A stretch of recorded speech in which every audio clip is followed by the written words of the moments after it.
Greetings, Father Campo here. Today, if you are from Louisiana, we celebrate the solemnity of Our Lady of Prompt Succor. Now, sometimes many people don't know about this. I myself, as a seminarian, was helping my old spiritual director, Father Jerome Fry, set up for Mass, myself and another seminarian, and we were very puzzled because we were looking at the what he'd set up for Mass, and we didn't understand why it was set up for Our Lady. So we went and we put it back for one of the weekdays during Christmas, and then Father Fry came in and he kind of chuckled at us and he said, "Oh, you Lafayette seminarians, you don't appreciate well Our Lady of Prompt Succor." So we said, "No, Father, do tell us about it."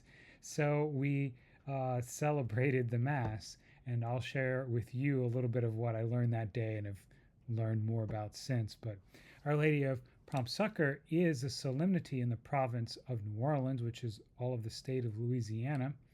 The origins of the feast go all the way back to, I believe, 1790 or 1727 or so, when the Ursuline nuns were in New Orleans. They were short of some sisters, and one of the sisters wrote to France to other sisters to get some relief.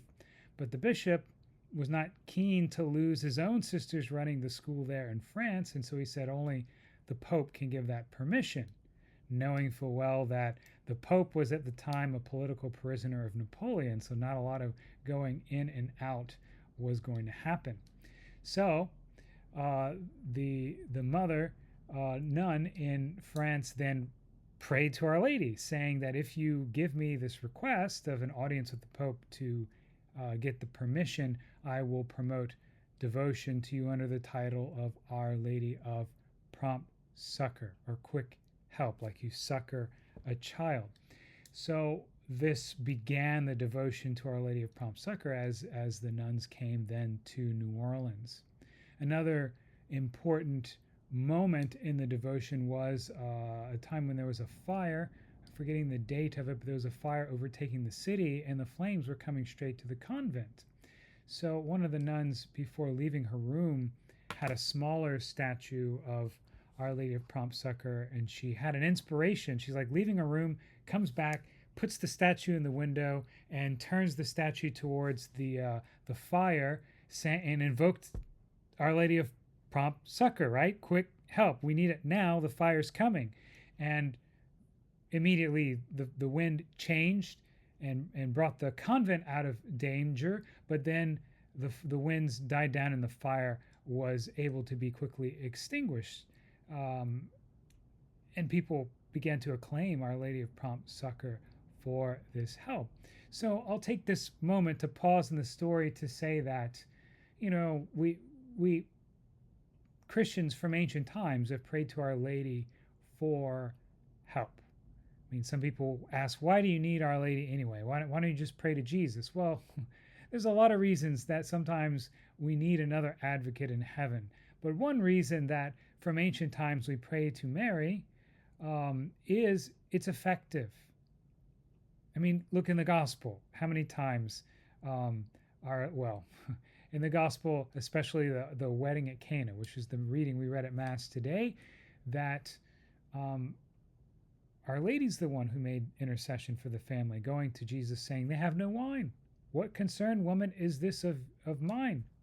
And she turns to them and says, "Do whatever he tells you." So Our Lady brings to Jesus things on our behalf, as any good mother would.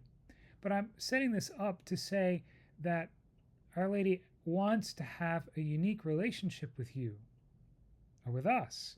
So the Polish, for example, have Our Lady of Czestochowa, and it means a lot culturally to them. Does it mean they can't pray to Our Lady of Guadalupe? Of course not. A lot of people in other countries pray to Our Lady of Guadalupe. But the Lord desires, and Our Lady also does, to have this unique relationship, because that's how we learn, right? Earthly mothers love their children in unique ways, and so Our Lady wants that also. So one of the ways that this devotion has been revealed to us, and we've lived out when hurricanes are coming, we traditionally pray to Our Lady of Prompt Succor because we need help right now. The hurricane's in the Gulf, it's barreling down towards us. So Our Lady of Prompt Succor, help us. So this is a vision of heaven for us. But last, and the reason why we celebrate this feast day on the 8th of January is the Battle of New Orleans. So I'm not going to go through the whole history of it because I don't have all the facts here present, except that, the British were coming and we were outnumbered. It was not a battle that we really could win. And General Jackson, who was in charge of the forces, was ordering the evacuation, fearing that the city would be, burnt down and pillaged. And he asked the nuns to leave, and they refused, saying that they would be needed here with the faithful after whatever happens. And so he told them to pray.